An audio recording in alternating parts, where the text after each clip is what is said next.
Ini penting kami sampaikan teman-teman sekalian. Ingat baik-baik, urusan dunia itu sudah diatur. Akhirat kita itu yang belum jelas. Kami beberapa waktu yang lalu menerima berita postingan dari saudara kami di Kairo di Mesir, menyampaikan sebuah kisah yang sangat indah. Jadi ada satu keluarga ini keluarga berada. Kemudian ini kisah nyata, ayahnya meninggal, tersisa kemudian istri dan satu anak, mewarisi harta yang cukup banyak. Tiba-tiba kemudian datang pamannya mengatakan, biar saya kelola harta ini sehingga nanti hasilnya bisa menghidupi anak dan keluarga ini. Maka dengan penuh kepercayaan diserahkan hartanya, diundang notaris untuk menyaksikan, dicatat skala legal, dokumennya didokumentasikan. Begitu diserahkan, rupanya hartanya kemudian dibawa lari oleh pamannya sampai ke Amerika. Digunakan sebagai modal, sukses bisnisnya, kaya dia, punya perusahaan yang kemudian berkembang, cabangnya di mana-mana, sampai kaya dan menikah kemudian dengan gadis Amerika. Ini kisah nyata. Lahir anak-anaknya, sampai ia kemudian pulang ke tempat asalnya, bahkan membuka cabang dari perusahaannya.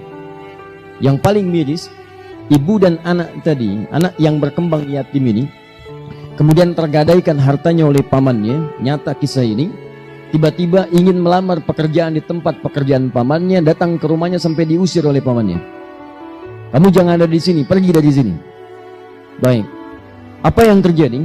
Setelah kemudian dia siapkan tempat tinggal yang cukup mewah, dia akan bawa keluarganya dari Amerika, istrinya dan anak-anaknya kemudian untuk datang ke tempat ia kemudian di situ telah bangunkan satu rumah yang sangat indah.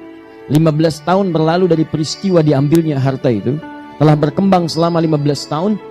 Begitu tiba masanya kemudian jadi rumahnya sangat mewah dengan perusahaan aset yang sangat luar biasa banyaknya. Tibalah waktu kemudian keluarga besar di Amerika untuk datang ke tempat ia di situ. Saat datang, disiapkan waktu menjemput, berangkat kemudian ke bandara. Apa yang terjadi? Tiba di bandara dengan selamat, disambut dengan senyuman-senyuman yang paling indah. Di jalan kemudian disewakan mobil yang sangat luar biasa mahalnya untuk menjemput. Di perjalanan ternyata sedang menuju pada takdir yang lainnya. Terjadilah kecelakaan yang besar pada saat itu. Wafat seluruh keluarga ini. Si paman tadi dengan istri Amerika aja, dengan seluruh anak-anaknya, wafat seluruhnya. Anda tahu ketika wafat seluruhnya ini, tersisalah kemudian persoalan yang paling besar. Kepada siapa harta kemudian si paman ini atau si orang ini diwariskan. Ternyata tercatat dalam catatan dokumentasi notarisnya, ahli waris paman itu setelah diteliti seluruhnya, tidak ada kecuali hanya satu si yatim itu. Anak yatim yang tadi hartanya dibawa oleh si paman untuk menjadi modal. Ternyata ketika dilihat silsilah ahli warisnya, cuma tersisa si anak yatim ini satu-satunya ahli waris dari paman tadi. Perhatikan, bagaimana kemudian Allah mengatur harta si anak ini selama 15 tahun dikelola oleh pamannya. Walaupun dia terasa sakit, kurang menyenangkan perlakuan dan sebagainya, tapi perhatikan cara Allah untuk mengembalikan seluruh harta-harta yang menjadi miliknya. Saya sering katakan kepada Anda, dunia Anda teratur. Harta Anda mencari dengan cara yang halal, sudah Allah siapkan rizkinya. Tidak akan tertukar. Cuman putri yang tertukar sampai jadi sinetron. Ya, cuman menteri yang ditukar. Tapi harta tidak akan pernah, rizki tidak akan tertukar. Akan diberikan sesuai dengan maslahat hidupnya sampai Anda wafat. Jadi kalau rizki Anda belum terpenuhi, Anda nggak akan wafat.